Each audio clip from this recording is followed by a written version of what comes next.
নকশালবাড়িতে জমি মাফিয়ার দৌরাত্ম্য, নদীর বুকে পাইপ ফেলে কালভার্ট তৈরি হচ্ছে। গত 19 তারিখ এই খবর দেখিয়েছিলাম আমরা।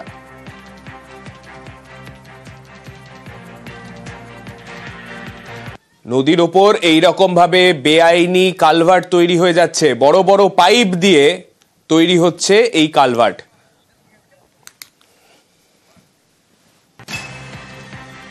আর নিউজ 18 বাংলার খবরের জের, নদীর ওপর সেই পাইপ ভাঙলো এবার প্রশাসন।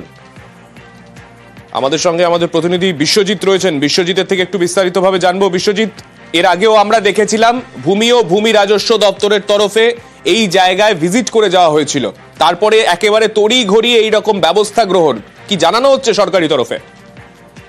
দেখো, একেবারে প্রশাসনের তরফ থেকে কিন্তু একবারে অ্যাকশন মুভ দেখা গেল। সেচ দপ্তর, ভূমি রাজস্ব দপ্তর, ব্লক প্রশাসন, এমনকি পুলিশকে সঙ্গে নিয়ে এদিন একবারে অ্যাকশন মুভ দেখালো প্রশাসন।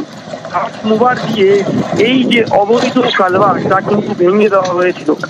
একটাই কারণ ছিল যে এই নদীর ওপর, মাঞ্ঝা নদীর ওপর এই কালভার্ট তৈরি হলে পার্শ্ববর্তী বিভিন্ন যা জমি তা কিন্তু প্লটিং করে বিক্রি করা হবে, আর সেই ছক কষেছিল জমি মাফিয়ারা। বুধবার নিউজ 18 বাংলায় আমরা এই খবর দেখাই।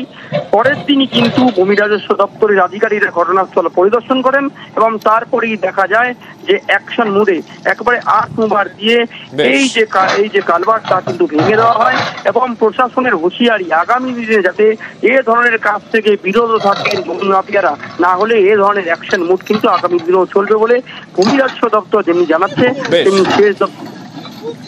ধন্যবাদ বিশ্বজিৎ। যে মাফিয়াদের অত্যাচার, এটা নিয়ে ভূমি দপ্তর এবং ইরিগেশন ডিপার্টমেন্ট ওদের যৌথ উদ্যোগে আজকে এই অবৈধ কালভার্ট যে বানিয়েছিল সেটা ভেঙে দেওয়া হলো এবং আগামী দিনও এরকম নদী চর এবং খাস জমিন যদি মাফিয়াগিরি করে তাহলে প্রশাসনকে এইরকম নিয়ে আমরা আগামী দিনও ভেঙে দেওয়ার চেষ্টা করব।